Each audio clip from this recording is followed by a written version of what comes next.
Moving forward, what are your thoughts about the city of Sanford and how all this is going to play out and the effect on the city? The biggest fear that I've got is that the national media will portray this in a negative way upon this town. But most of the people on our panel agreed with Tracy Flowers that the already negative image stamped on the city of Sanford after the Trayvon Martin shooting doesn't match up with the city they call home. In the evening, I feel comfortable walking to my daughter's school without any issues. Our panel did acknowledge the people of Sanford do need to come to terms with a racial divide.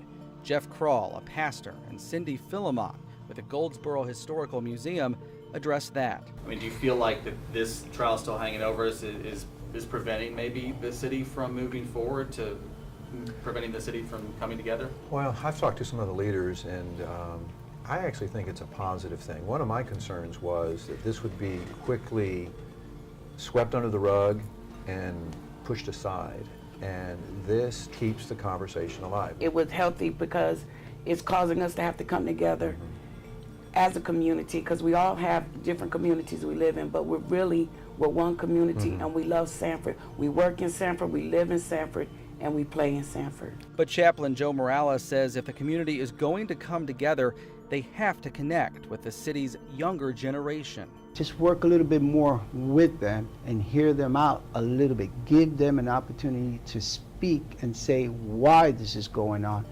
That would help. And to start closing that gap of why these kids are reacting this way. And raise these youth, just as you're doing, thank you. Raise these youth to come up to see things a little differently. We have to lead by example. If they see us fighting all the time, what's that going to be for them? They're going to want to fight all the time. We're trying to resolve the black and the white issue to a family thing. You understand? Be a community thing. I'm hopeful because there's an honest effort by people of all races, of all backgrounds, of all ages to try to work the things out. So I think we'll make it. And I think it'll be an example to the rest of the country. We have to keep working this out. We have to dialogue, we have to work this out.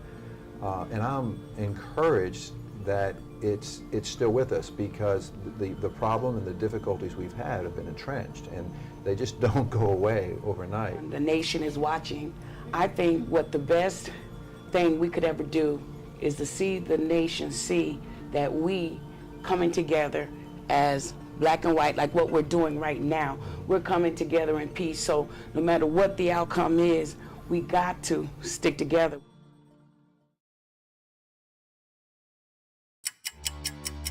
February 26, 2012. Race fans flocked to the Daytona 500. The city of Orlando had basketball fever. There were athletes and celebrities taking over the city for the All-Star Game. I know the weather conditions because I was out at an All-Star Game party that night, and it was drizzling. It was cold. Central Florida and the national media were consumed with two major sports events at once. But little did we know that just 16 minutes after the start of the All-Star Game, Trayvon Martin was shot by George Zimmerman to little fanfare. It wasn't in the media, so the community leaders in Sanford were already talking about it. And what are they going to, why aren't you doing an arrest? And I think for a while, people thought it was the unfortunate end to a fight between two grown males. When Trayvon Martin's age emerged, that added an extra dimension to it. After about 11 days and still no arrests, Trayvon's parents hired attorney Ben Crump and got in front of cameras pleading their case. Jackson credits 3 moments for how this case picked up steam, one being 2 reports from the Associated Press and CBS, and then a petition from Change.org calling for the arrest of Zimmerman. Well, that literally changed everything. From there, that petition garnered, in 1 month, I believe, 2.2 million signatures. And the moment that really thrust this story into the national spotlight. Are you following him? Yeah. Okay, we don't need you to do that. It's when the world heard for themselves what happened that night in the 911 calls. In the days and weeks after that audio became public, just tremendous amounts of coverage in cable television and morning television. Trayvon's face was literally everywhere. 6.5 weeks after the day Trayvon was shot, it was announced that Zimmerman will be charged with second-degree murder, turning this practically ignored news story into one we could be talking about decades from now. Kelly Cook, News 13.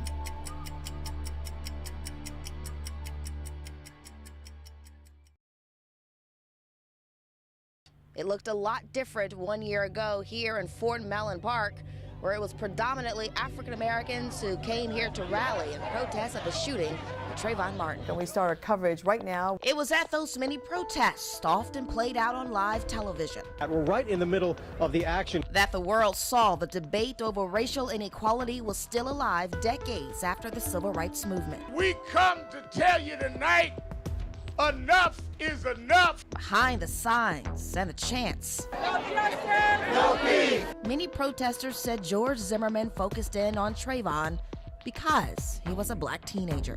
Hey, we've had some break-ins in my neighborhood, and there's a real suspicious guy. I have a 15-year-old son, and we don't live that far from where this took place. And I thought, that could have been my child. He could have been walking to the store. He could have been in that situation. And I've done that a million times too, going up in a store and being targeted as someone that's about to do something, and having people follow you around in the store. This case is polarizing. Polls have shown a divide along racial lines about the guilt or innocence of George Zimmerman. Somebody said this a long time ago, said no matter what happens in this case, it's going to be bad for America, and I fear that he's right. Shouldn't be. This case should have been, the criminal element should have been divorced from the civil rights element a long, long time ago. Zimmerman's attorney says despite accusations, evidence proves that Zimmerman is not a racist, and the issue of race should stay out of the courtroom. Media critic and author of the book Race Baiter, Eric Deggans, says the outrage surrounding the Trayvon shooting was a perfect mix of historical discontent between the black community and the Sanford Police Department. Well, I actually think the Trayvon Martin shooting resonated beyond the black community, which is why it was so notable. It seemed to exemplify a lot of issues that people were concerned about. On the one hand, people are concerned about racial profiling. On the other hand, people are concerned about how the criminal justice system treats people of color. In one of his writings, Deggans says Trayvon Martin's name might not be so well known, except for this: Martin is black, and the man who killed him is not. In Orlando, Kelly Cook, News 13.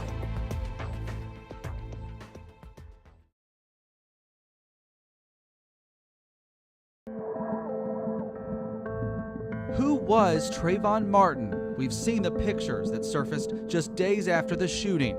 A baby-faced 12-year-old Martin, a picture of him in his high school football uniform. Those images ignited national outrage over the delay in the arrest of George Zimmerman. They were the pictures shown on news stories all across the country. It was done, obviously, to put more of a feeling and more heart into the story itself so that it would gain more traction. But did those first pictures accurately reflect what Martin was really like physically when he met George Zimmerman face to face the night he was shot to death? He was 17. The pictures were of a much younger Martin. Trayvon Martin family attorney Natalie Jackson explains how the youthful pictures were the first ones to surface. We called Sabrina, who's down in Miami. Tracy was like, well, I don't have any available, but Sabrina just did the funeral program, and she has like all the pictures. She sent us the photo bucket of the funeral program. All those pictures were the funeral program pictures. But other pictures of Trayvon Martin would eventually emerge, showing the 17-year-old fighting, holding a gun, and even smoking pot. They are images George Zimmerman's defense attorneys say they will only use if prosecutors attack Zimmerman's character at trial. Tom Sadaka, an attorney with News 13 legal analyst Mark Niejames' law firm, believes the pictures showing pot could be relevant in proving George Zimmerman's claim of self-defense. And obviously that's going to raise the state of mind of Trayvon Martin as well, because if Zimmerman tried to pull back, but there was something that had altered Trayvon Martin's own consciousness or his mental state, then the judge is going to obviously hear that and make a decision, but that might be relevant to whether or not Zimmerman really had full control over the situation and was able to get out of the situation that had started. The horseback riding picture is the picture that is the most recent picture of Trayvon. It was taken 2 weeks before his death. The skiing shirt, where his mother took him skiing in the snow. I think really the lifestyle disturbed the people who wanted to believe Trayvon was a thug. People have flooded the internet with doctored, distorted, and even false images of Trayvon Martin. There's even an email chain aimed at making Trayvon look older. But the picture is that of a well-known rapper, not Trayvon Martin. George Zimmerman's own brother, Robert Zimmerman Jr., even tweeted this picture of an accused baby killer lined up side by side with Trayvon Martin. He later apologized.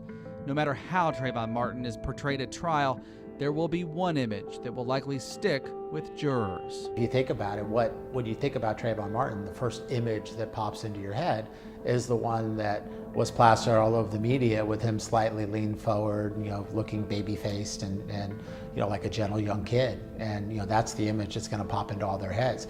And how does the defense overcome that? That's where the issue lies for them. In Seminole County, Jeff Allen, News 13.